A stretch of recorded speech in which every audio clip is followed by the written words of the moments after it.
Hello and welcome back to another episode of Everything Suffolk. I'm joined, as always, by our county executive, Ed Romaine. It's a pleasure to be here. Here we are in December, pretty much the end of your first year in office. You came in promising to make Suffolk a safer and more affordable place to live, and you've made some great strides. 200 new police officers on the street, 50 new detectives, 95% reduction in SNAP wait times, delivered a structurally balanced budget. A capital budget that intends to revitalize our downtowns, preserve open land. We also have major reforms in CPS, some of our other major departments, and then the passage of Proposition 2, which, of course, is going to be some recurring revenue to fund a lot of these, sewering initiatives, these green initiatives. Let's get right into it with some of the leadership changes and some of the things that you've implemented. Well, one of the first things I wanted to address was public safety. Absolutely.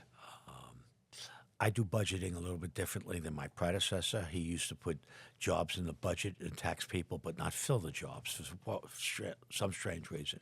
I always feel if you put something in the budget and you're taxing someone, you fill those positions. So we came in, and the first thing we addressed was the detectives. Because detectives are the ones that if you have a major crime, it has to be researched, and it's if you don't nab someone right away, it usually requires some degree of investigatory effort. That's what detectives do. So we added 50 detectives that were in the budget, but weren't filled. We immediately filled those. And then as the year unfolded and I was able to propose my budget for 2025, we put in positions for actually 220 police officers that will be filled over the next few years. Now, you say, well, that's a lot of new police, but we also have to account for retirement. So it's a net gain of about 95 police officers after retirement over the next 2 years. But you're going to see classes being formed, more police on the street, and more police taking an interest in preventing crime and ensuring that our roadways are safe. So now with the demise of the red light camera, we will have more patrolling our intersections, particularly those intersections where people have a lot of right-angle crashes because they're running red lights. So, the law enforcement is one of those places where, government is really, interacting with the public. Another one of those places is the Department of Social Services. Absolutely. For people rely on a safety net. Yeah. And there was much that we needed to do to reform that. The first thing that struck me is we were worst in the state in terms of SNAP, which is Supplemental Nutrition Assistance Program, food to feed those least fortunate amongst us. And I could not believe that we were among the worst in the state. We now have got rid of the backlog of 1,300 applications, and right now there is only, I believe, 38 pending. So we've tremendously reduced all the wait times for SNAP because I don't believe people should go hungry or should go without food or supplemental nutrition. So that's it, and that's part of also our effort to expand helping people in terms of food insecurity with Suffolk works with nutrition. Nourish Suffolk. Yes, Yes. Nourish Suffolk. I remember over the summer we were doing some stuff in the 30-day applications. In October of 2023, there were 2,600 overdue applications, 30 days overdue. In May, that number was 67, and as you just said, now we're down to 38. So, the reduction at May, it was 95%. So now we're talking about a greater than 95% reduction in backlog applications. I don't want to see anyone in Suffolk go hungry.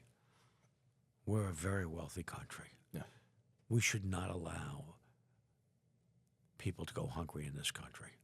It's something that's important to me. Everyone should have access to food, particularly children, particularly our children. Nourishing food, not junk food, but nourishing food. And then with social services, Yes. we also focus on child protective services. We try to hire more caseworkers. We've tried to improve training. We've made other major steps moving forward, including having a conference for the first time on CPS in which over 300 professionals and interested parties attended. And in fact, Carolyn Gustav from CBS News was one of our highlight speakers, as was Katie Beers, who herself as a child was victimized and taken prisoner, has written a book called Buried Memories. I remember the Katie Beers case. I was much younger then, but I still remember it. People may not remember it from the 90s, but it was a major case. Dr. Imhoff, he's the new commissioner over Yes. there.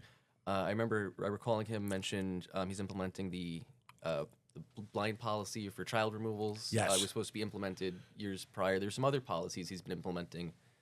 Social services should have implemented that under the last administration, but did not. Blind removal means that you go in and you evaluate whether a child needs to stay or be removed from the family atmosphere. That would have saved Thomas Valva's life. Yeah. They would not have considered that his father was a police officer. They wouldn't, and it goes even beyond that, right? Wouldn't have considered the school he went to, Right. any of that. Yeah. Absolutely. Would have just considered the facts. Blind removal, something that the state emphasized should have been done, was not done under the last social service commissioner, who had a term. But once the DA's report came out, the grand jury report came out, her and her staff, her executive staff all resigned, and I had the opportunity to put in Dr. Imhoff, who had been the social service commissioner in Nassau County and very active in social service delivery of services for years. Has turned out to be an excellent choice and works very closely with Dr. Sylvia Diaz, who is our deputy county executive for social services and other social issues. Now, you did mention that we're hiring more caseworkers, to bring the caseloads down, but we're hiring all over Suffolk County. Yes, we are. We have found that since the pandemic, it's very hard to recruit and retain county workers, despite the fact, you get health care, you're in a pension system, you get paid every 2 weeks, and you don't have to depend on business doing well, because government will always do well. So we're trying to get people interested in government service.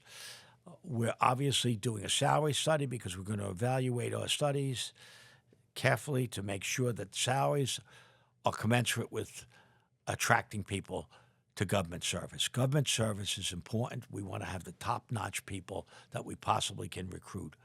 So that may mean throwing a little bit more money in, making a little bit more, giving a couple more incentives.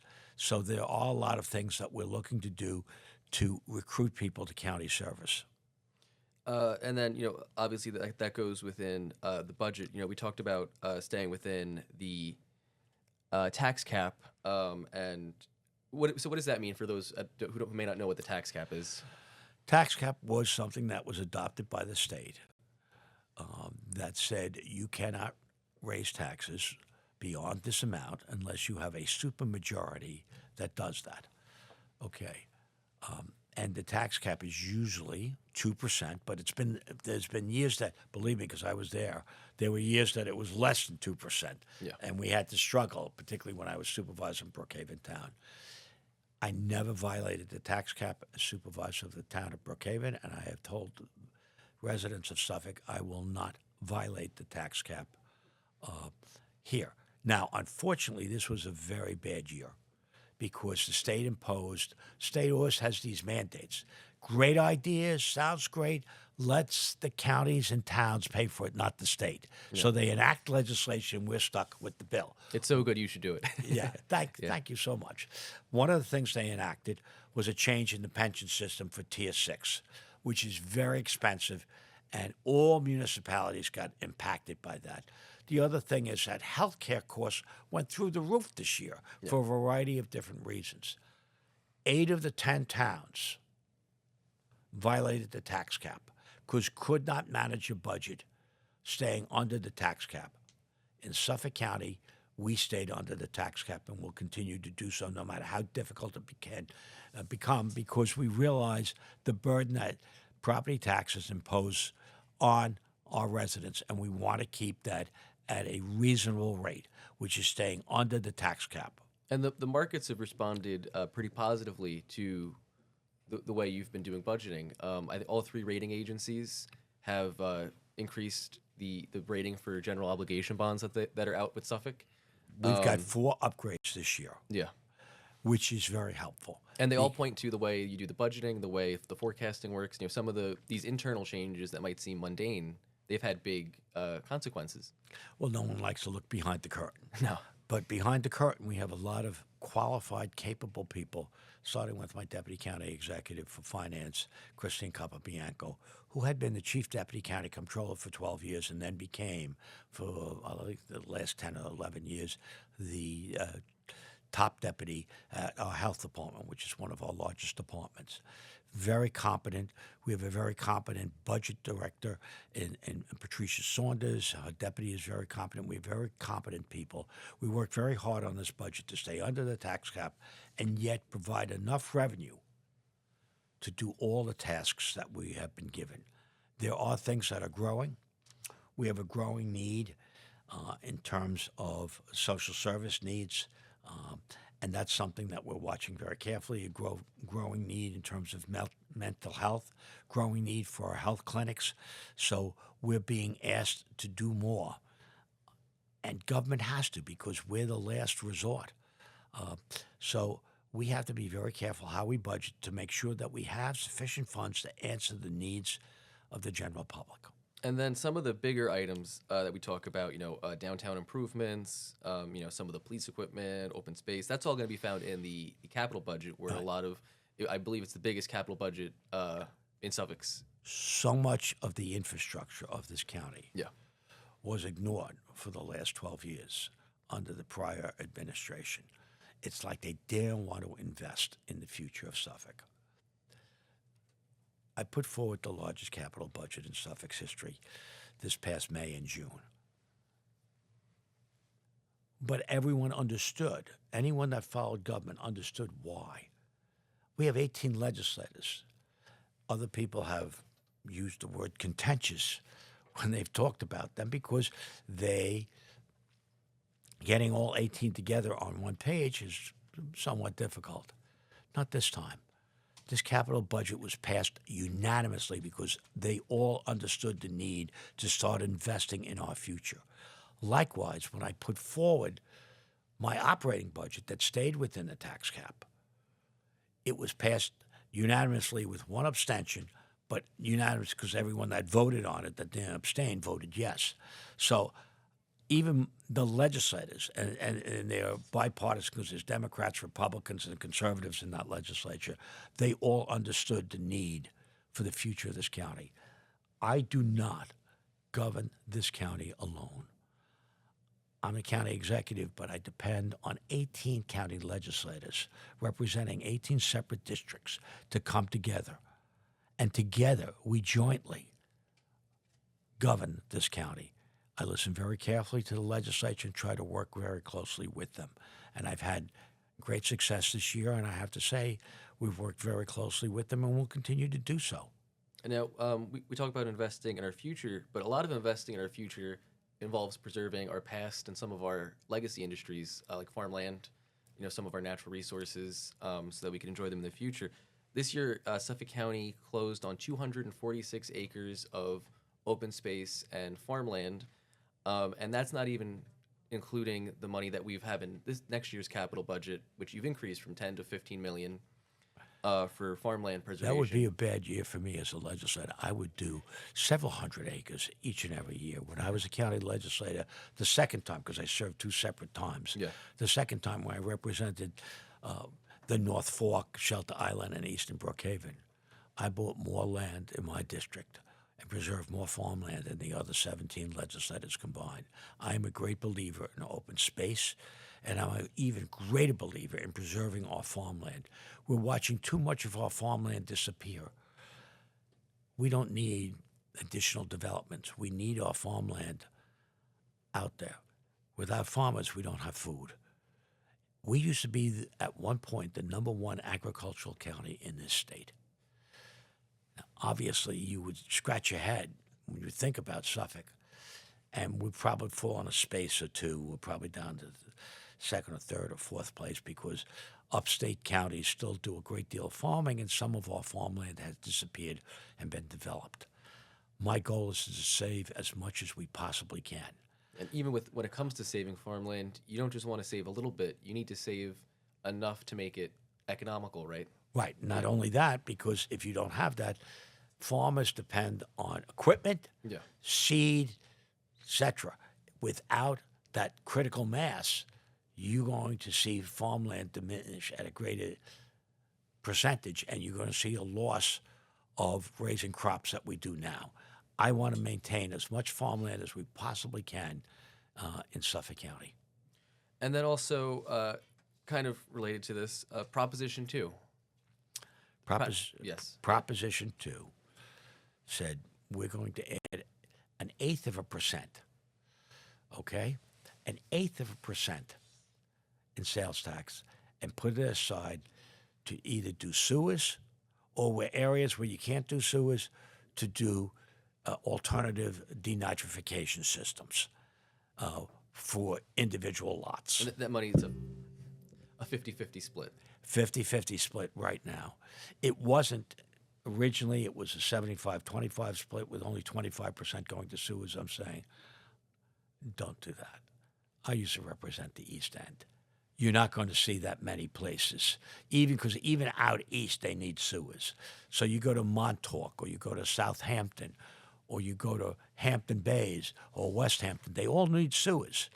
And I thought a 50-50 split was a much better practical use of that money to make sure that we could lessen the nitrogen and other contaminants and pollutants going into our waterways.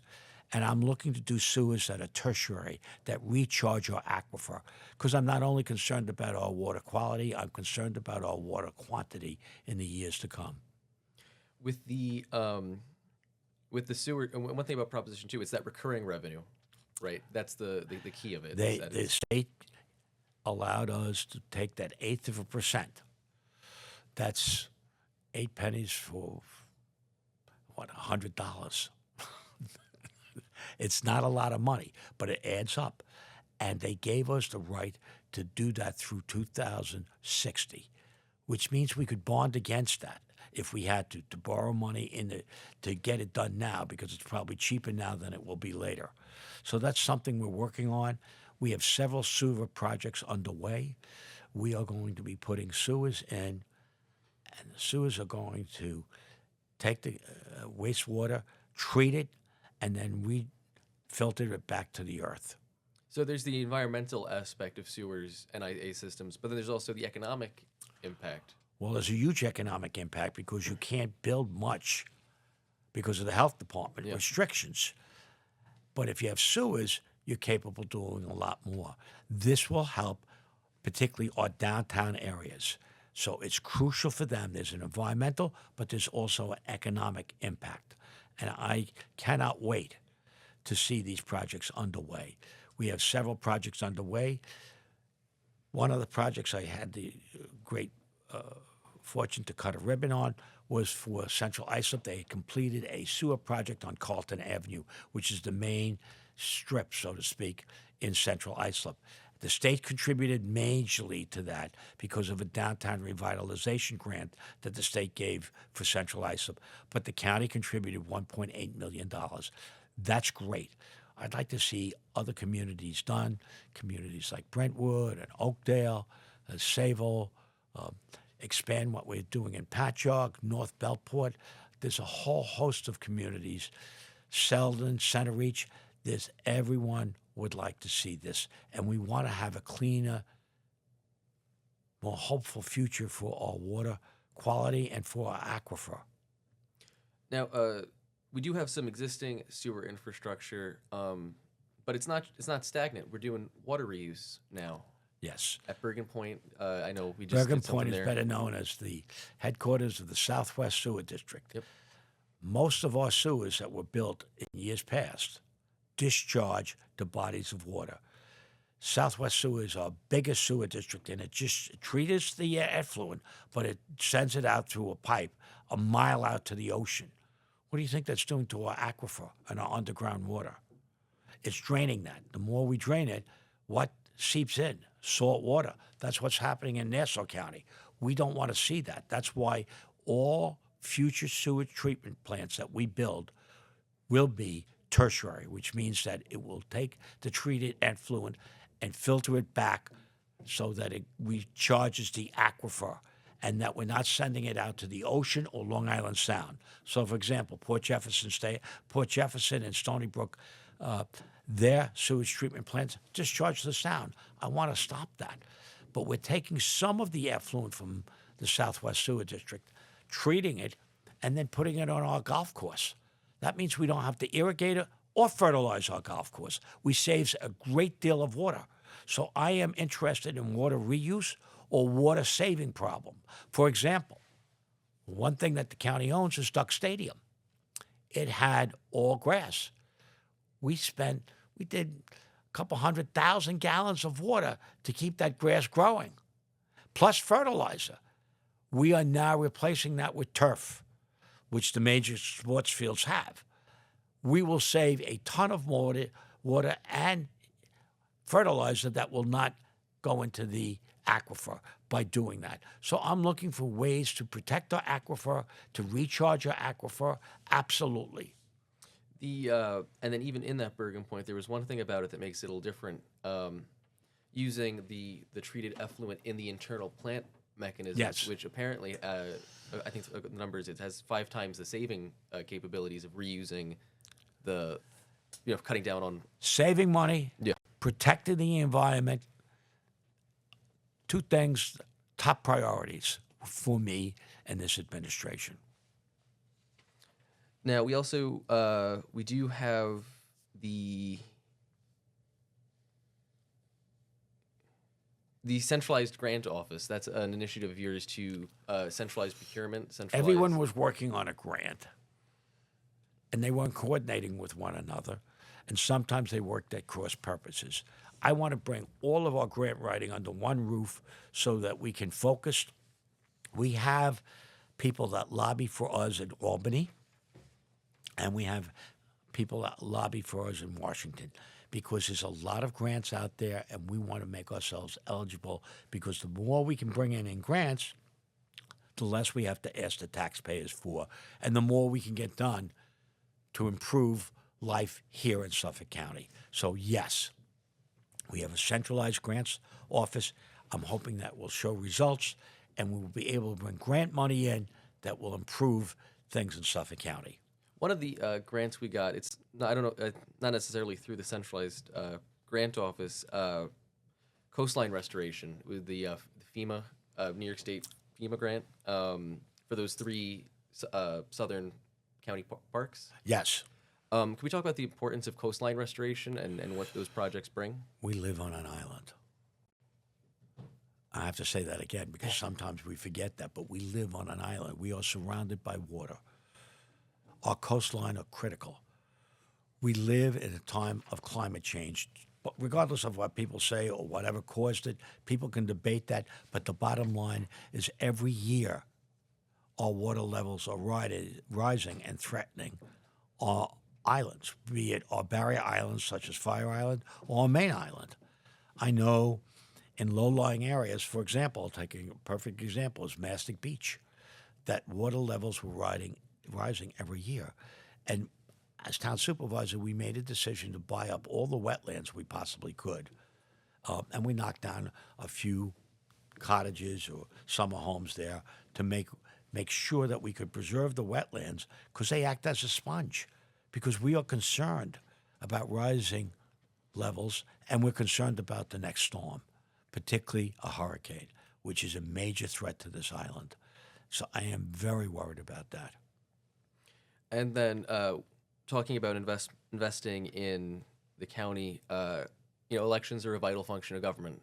Every year we have to do the elections. $38.8 million for new voting machines, Yes. and also the new early voting center and training center. Yeah. Could you talk a little bit about that investment and what that represents? I'm sure that there are people very concerned. We're all concerned in a democracy that our vote counts and that it's tabulated quickly and ability and access to voting is as easy as possible so that people can vote, express their feelings, do whatever.